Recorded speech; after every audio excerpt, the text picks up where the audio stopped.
नमस्कार, मी डॉक्टर सतीश वसंत शिंदाडकर। आज आपण तिळगुळ याबद्दल बघणार आहोत। जे सतत झिजत असतं त्याला शरीर असं म्हणतात, अशी व्याख्या आयुर्वेदाने शरीराच्या बाबतीत केली आहे। आणि हे सत्यच आहे, कारण आपल्या शरीरात पेशींची सतत झीज चालू असते। आहारामुळे नवीन पेशी निर्माण होतात आणि शरीर व्यापार सुरळीत होत असतो।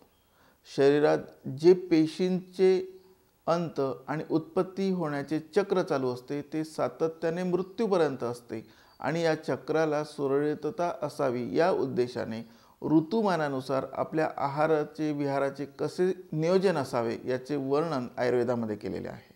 आहारामुळे नवीन पेशी निर्माण होतात आणि शरीर व्यापार सुरळीत होत असतो। शरीरात जे पेशींचे अंत आणि उत्पत्ती होण्याचे चक्र असते ते सातत्याने मृत्यूपर्यंत चालू असते आणि या चक्राला सुरळीतता असावी या उद्देशाने ऋतुमानानुसार आपला आहार विहार कसा असावा याचे विवेचन आयुर्वेदामध्ये उत्तमरित्या केलेले आढळते आणि याचे आचरण केल्यास स्वास्थ्यपूर्ण 100 गाठणं सहज शक्य आहे। साधारणतः 15 डिसेंबर ते 15 फेब्रुवारी या कालखंडात शिशिर ऋतू असतो आणि हा स्वास्थ्य प्रदान करण्यास श्रेष्ठ असतो। यात थंडीचे प्रमाण वाढलेले असते। थंडीमुळे कफदोष शरीरात वाढायला सुरुवात होते। थंडीमध्ये ताकद देणारा आहार घेणं आवश्यक असतं।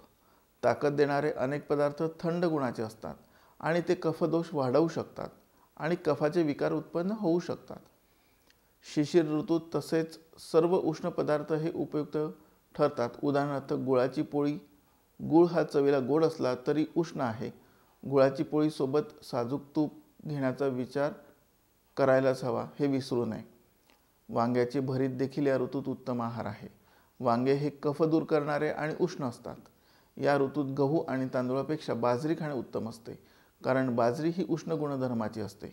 या ऋतूत बाजरीच्या कणकेत तीळ मिसळण्याचा प्रघात आहे। याच कालखंडात मकर संक्रांत येते आणि त्यात तिळगुळ देण्याची प्रथा आहे। आपल्या शरीर आणि ऋतूच्या संबंधांना अनुसरून आहार विहारची रचना सर्व भारतीय सणांमध्ये केलेली आढळते। या मकर संक्रांतीच्या काळात तीळ आणि गुळाच्या संदर्भातील शास्त्रोक्त वर्णन आता आपण बघूया। तीळ पौष्टिक पदार्थांमध्ये गणली जाते। सर्व प्रकारच्या तिळांमध्ये काळे तीळ श्रेष्ठ समजले जातात, परंतु आपण उपलब्धतेच्या नुसार पांढरी तीळ देखील वापरू शकतो। पांढरी तीळ चवीस कडू, अल्प तिखट, तुरट आणि गोड असते। पचण्यास थोडी जड, स्निग्ध आणि उष्ण गुणाची तीळ बुद्धी वाढवणारी असते, केसांना चमक आणणारी असते, दोषांचा विचार केल्यास वातदोष कमी करणारी आणि अगदी अल्प प्रमाणात पित्त वाढवणारी असते। तीळ सेवन केल्याने लघवीचे प्रमाण थोडे वाढते। तीळीमध्ये चुन्याचे प्रमाण अधिक असल्यामुळे वाढत्या वयातील मुलांमध्ये दररोज तीळीची चिक्की, तीळपापडी यांना दिल्यास हाडांना बळकटी येते। पांढरे तीळ साखरेच्या पाकात घालून त्याच्या रेवड्या बनवल्या जातात। ह्या रेवड्या देखील उत्तम पोषक असतात। मकर संक्रांतीला तीळ आणि गुळाला एकत्र करून बनवण्यात येणारे मिश्रण अथवा तिळाची गुळातील चिक्की हा पदार्थ ऋतूनुसार शरीराचे स्वास्थ्यवर्धन करण्यास उत्तम असतो। यामध्ये वापरण्यात येणारा गूळ हा शक्यतो 1 वर्ष जुना असावा। गूळ पचण्यास हलका असून रक्त वाढविणारा, मूळव्याध, टीबी, खोकला, चव न समजणे इत्यादी विकारांमध्ये पथ्यकारक असतो। कष्टाचे काम करणाऱ्या लोकांसाठी गूळ हा थकवा कमी करण्यासाठी मुख्य भूमिका बजावतो। गूळपोळी किंवा पोळी, भाकर, चुरमा आणि गूळ एकत्र करून साजूक तुपासोबत सेवन केल्यास चांगली ताकद प्राप्त होते आणि गूळ गरम देखील पडत नाही। तिळातील स्निग्धता मिळाल्याने शरीरात, त्वचेवर थंडीमुळे आलेली रुक्षता, कोरडेपणा कमी होतो। तिळगुळ मकर संक्रांतीच्या काळात शरीरासाठी नक्कीच स्वास्थ्यवर्धक असतो, परंतु काही लोकांना ते वर्ज्य देखील असते।